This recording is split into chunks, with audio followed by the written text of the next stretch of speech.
mounting an all-out attack on the BJP and BRS over the caste census conducted by his government. Telangana Chief Minister A. Revanth Reddy said Prime Minister Modi was not a born backward class member but a legally converted backward class.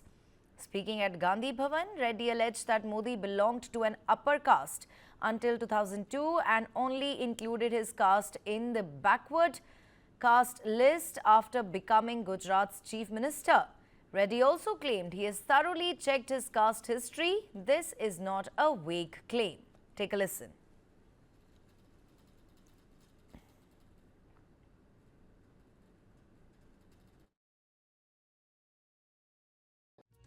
Modi గారు నేను బీసీని అంటాడు.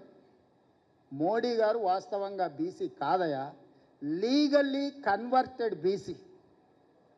నేను చాలా జాగ్రత్తగా ఈ పదం వాడుతున్నా, legally converted BC.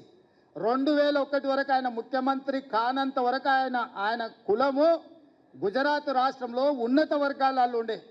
ఆయన ముఖ్యమంత్రి అయినాక ఆ కులాన్ని తీసుకొచ్చి బీసీలో కలుపుకున్నాడయా చట్టం చేసి. ఆయన పుట్టుకతో బీసీ కాదు, నరేంద్ర మోడీ గారు పుట్టుకతో బీసీ కాదు, పుట్టుకతో ఉన్నత కులము.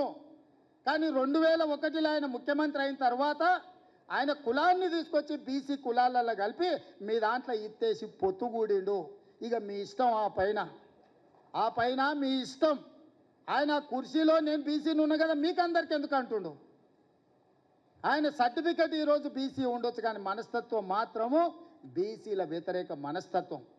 బీసీ ప్రధానమంత్రి అయితే 2021లో జనాభా లెక్కలు ఎందుకు చేయలేదు, జనాభా లెక్కలలో బీసీ కులాల లెక్కెందుకు తేల్చలేదు.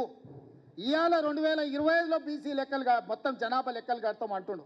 నేను ఈ వేదిక మీద నుంచి డిమాండ్ చేస్తున్నా నరేంద్ర మోడీ గారిని, రేపు చేయబోయే జనాభా లెక్కలల్లో బీసీ కులాల జనాభాను కూడా జనాభా లెక్కలలోనే చేర్చి నీకు చిత్తశుద్ధి ఉంటే లెక్క కట్టు, లెక్క తేల్చు.